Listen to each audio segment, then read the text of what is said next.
Hey, welcome back to the Workbench, everybody. Dave here at Scale Models Midwest. Hope you had a great Thanksgiving holiday. As you can see, I got a couple of my previously built kits on the table. I'm actually putting them back together because we've got people at our house replacing our siding that we had from hail damage. And my wife said, you know, take anything that's off of the walls before they really start hammering away. Well, I thought, we're okay.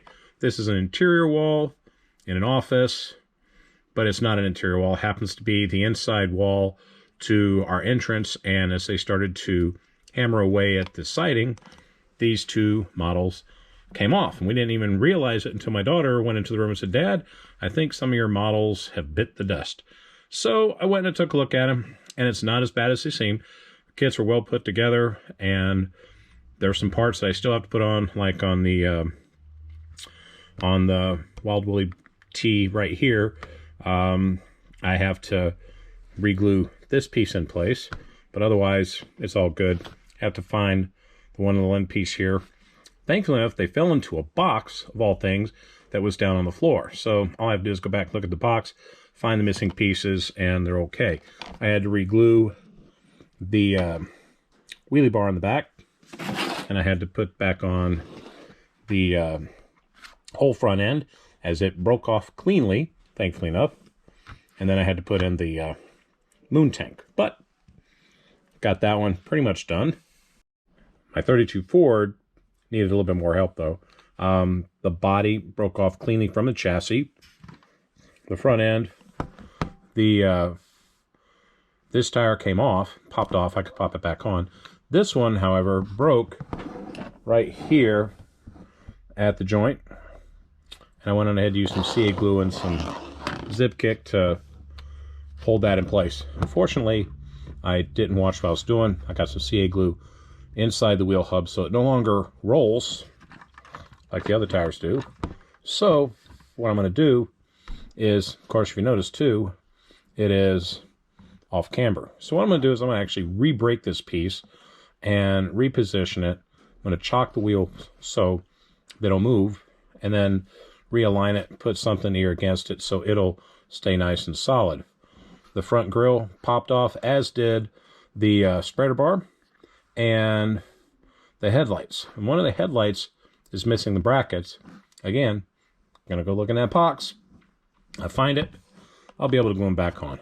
Otherwise, I kind of like it without the lights, but still, I'd like to have them nice and neat. I did get the rest of it put back together, but, you know, is what it is.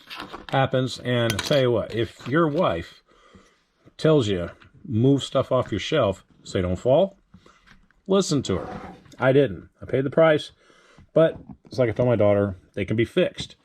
Well, today, being Black Friday, the one thing I want to do is avoid going out to the stores.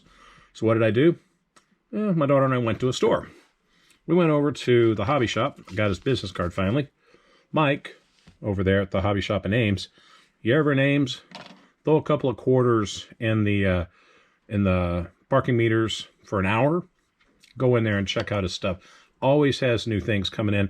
Always has stuff that he gets from estate sales and whatnot. And got one really cool item. I found a Holy Grail that he had, and actually called him. He was off this day, but he had some relatives there running the shop. They called him.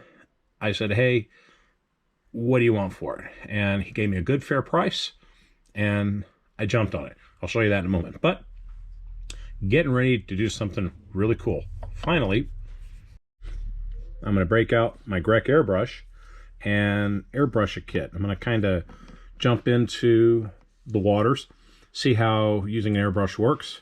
I went on ahead and picked up some Mr. Color Leveling Thinner. I've seen a lot of people using this in their builds.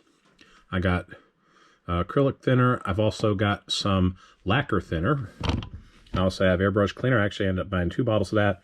And just because the guy suggested it, I picked up some Vallejo airbrush flow improver. So got that. I do have a Grec airbrush, which I'll show that when I get ready to start airbrushing. And wish me luck. I've never airbrushed a kit before, but should be okay with that. But let me show you the thing that I've got and the build that I'm getting ready to do and what I plan to do with it right now. Okay, so first of all, I've had this in the back of my head for a bit, and I thought, I'm gonna build this guy. I'm gonna build this 57 Chevy, but I'm gonna build it a little differently. I'm gonna throw it out on a bench and open the box up while we're here, show what's in the kit, and then show you what I plan on doing with it. But what I saw when I was at the hobby shop today, off on the corner, I have built this kit before. Actually, I'm gonna put this back here, and gonna kind of get this here so you can see it. This Corvette. This thing is so big I can't even pull it out of the viewfinder, but this I built way back when, probably I was about 12, 13 years old, and like a lot of the kits, lost to memory, lost to moves and getting damaged. But I saw this, and if you look right there, there's just a tear in the box. The box is otherwise in really good condition. Mike said, I think he got it from an estate. Just came in this past Tuesday, and just by fit of luck I saw it. I've only seen one other one like this over at Hobby Haven. They wanted a $200 price for it, and like this one, it was open. You could inspect the kits. We're going to inspect it right now, because when Mike was talking with me on the phone, he said the kit had already been started. Only the engine block and head's been put together. I'm not worried about that because I do plan on building the kit, so let's get right into it. Taking off the box, this thing has the original pace car decals. They still look like they're in great condition. Pretty sweet. You can build this like the pace car according to the side box. Here are the original kit instructions from 1978, and there's where you can do the decals if you wanted to do the black and pewter for that. Go ahead and set that off on the side.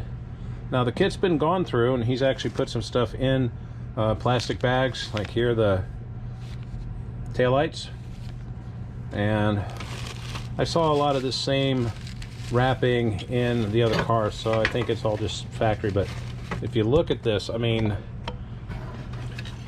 the plastic is in phenomenal shape. There are no scratches, no divots, no warpage at all, and I'm just excited to have this kit once again in my stash.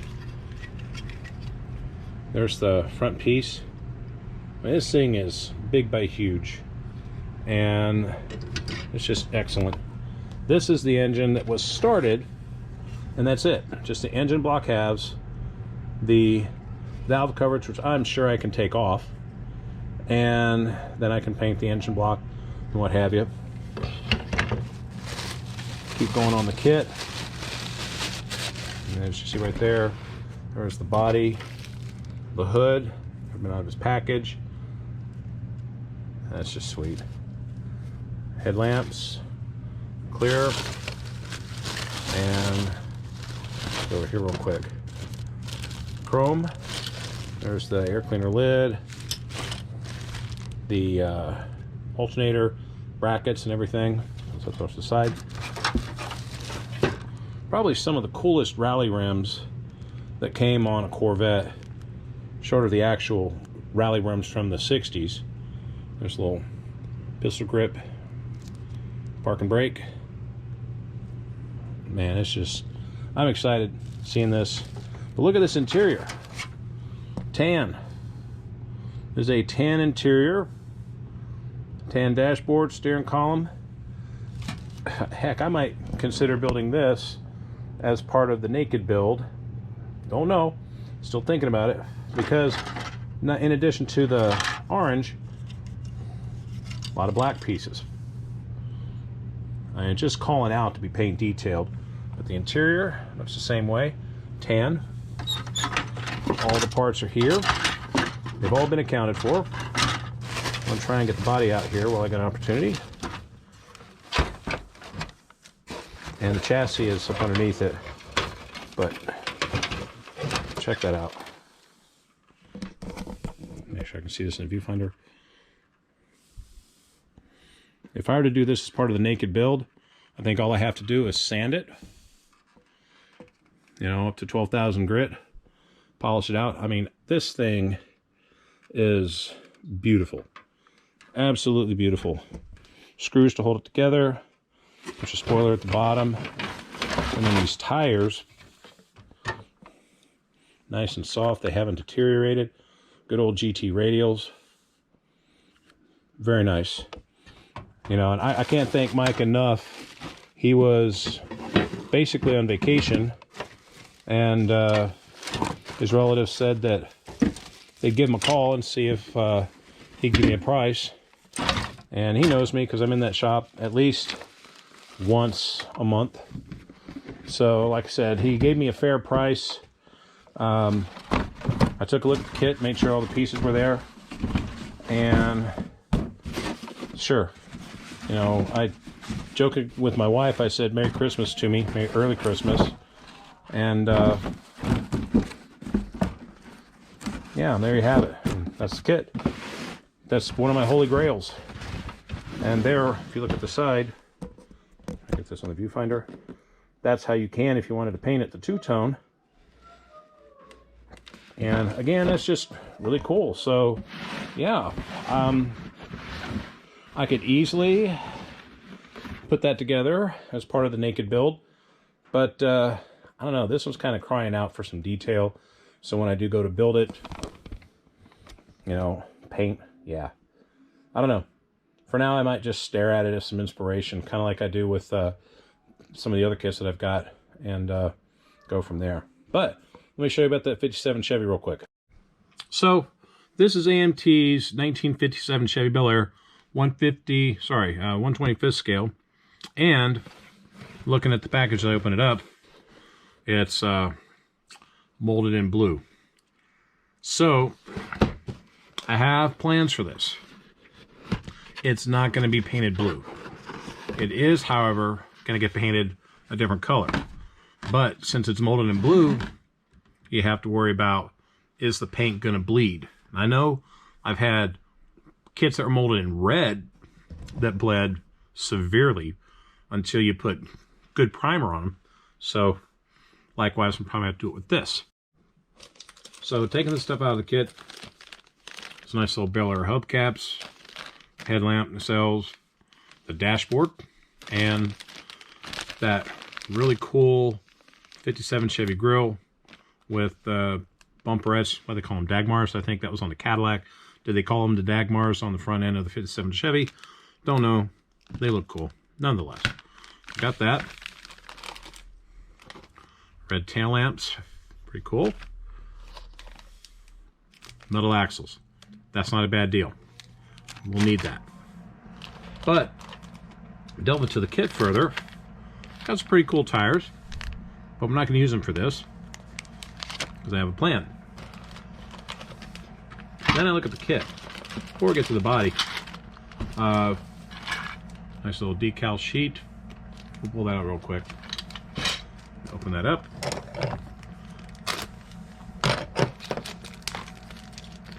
All right. So what do we have here? You can build it up as a dragger, but you're going to have to use different tires and rims for it. Maybe some steel wheels. Got a little bit of Von Dutch style graphics. They've got the silver cove, if you like, the spear. I'm not going to do that. Of course, class 57 and numbers. So not a bad deal. I'm not going to use them because, again, I have a plan. But I will say this. If you look at this blue on the box, okay, and then you look at the blue on the body parts, it's not exactly blue. Looks more like a turquoise, a teal. I'll show you when you get to the body. Right there is the body in the package, so we'll go ahead and open that up.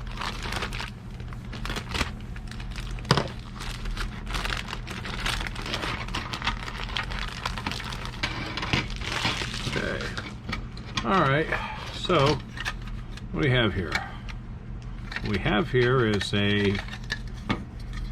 one-piece chassis with the exhaust in its place.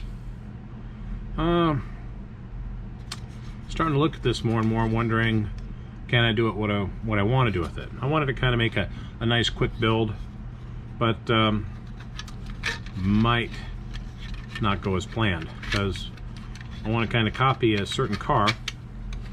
But I'm looking at the kit, and I don't see an awful lot of mold line issues. Of course, I'll have to sand this down a bit. There's some mold lines right there. Of course, remove that from right behind the A-pillar. Not a lot of flash on the kit. Proportions look pretty good. The door panels will need to be rescribed. On the left side of the body, they're real faint. So if you're rescribing door panel lines, that'll take some doing. But if you look at that color, it is definitely not blue like the box. But that's okay, because like I said, I'm not painting it blue. What I am gonna do is reach into my bag of parts, and somewhere in here I have from Joel Mendoza over at Iceman Collections some Kragers. Pull that out. Now, these I had planned for another build, but I haven't seen a 70 GTO that's come through just yet that's affordable enough for me to buy, because I have a real serious kit that I want to build out of a 70 GTO and Kragers. But this one I think looks pretty sharp. Now, the thing about this one is I'm probably going to have to get wider ones for the back. So again, I'm going to have to go and break out the checkbook or the debit card and order some cool stuff from Joel Mendoza and go from there. But let me show you what I have in mind for this kit. Right there.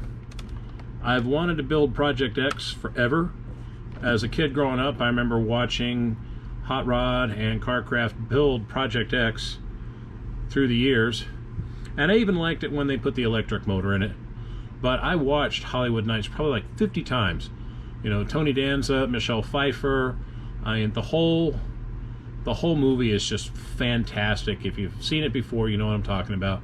But I mean, one of the greatest lines in movies is Chinese bandits at 11 o'clock. Way cool. A lot of cool stories behind the making of that movie.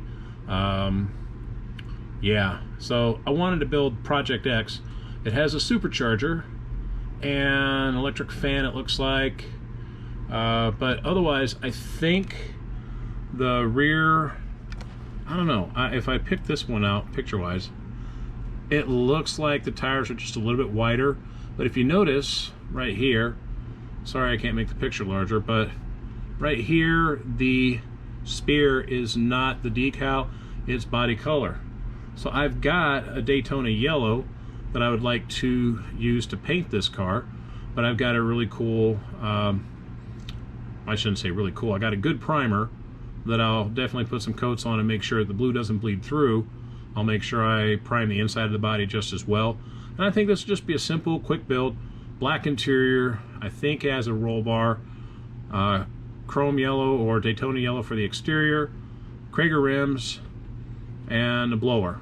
And I might just use the chassis as it is, but if I feel daring enough, I might just go ahead and take the Dremel and sand out the exhaust pipes and then build it the way that is. Maybe I can get some pictures of what the undercarriage looks like for Project X and build it. But one of my friends from back in high school, Tommy Fisher, had suggested I build some more movie cars. This is one of them. This is one of my plans. So I figure I'll do this one.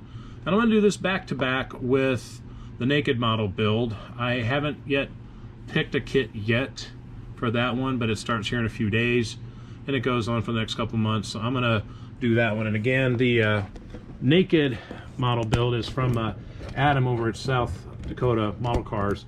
Go check his website out if you're interested in building a naked kit, you know, again. But for this one, definitely Project X. That's destined. So with that, I'm going to go on ahead and get started. I'm going to get this one cleaned up, get the parts started, and then prime it and see how we're looking.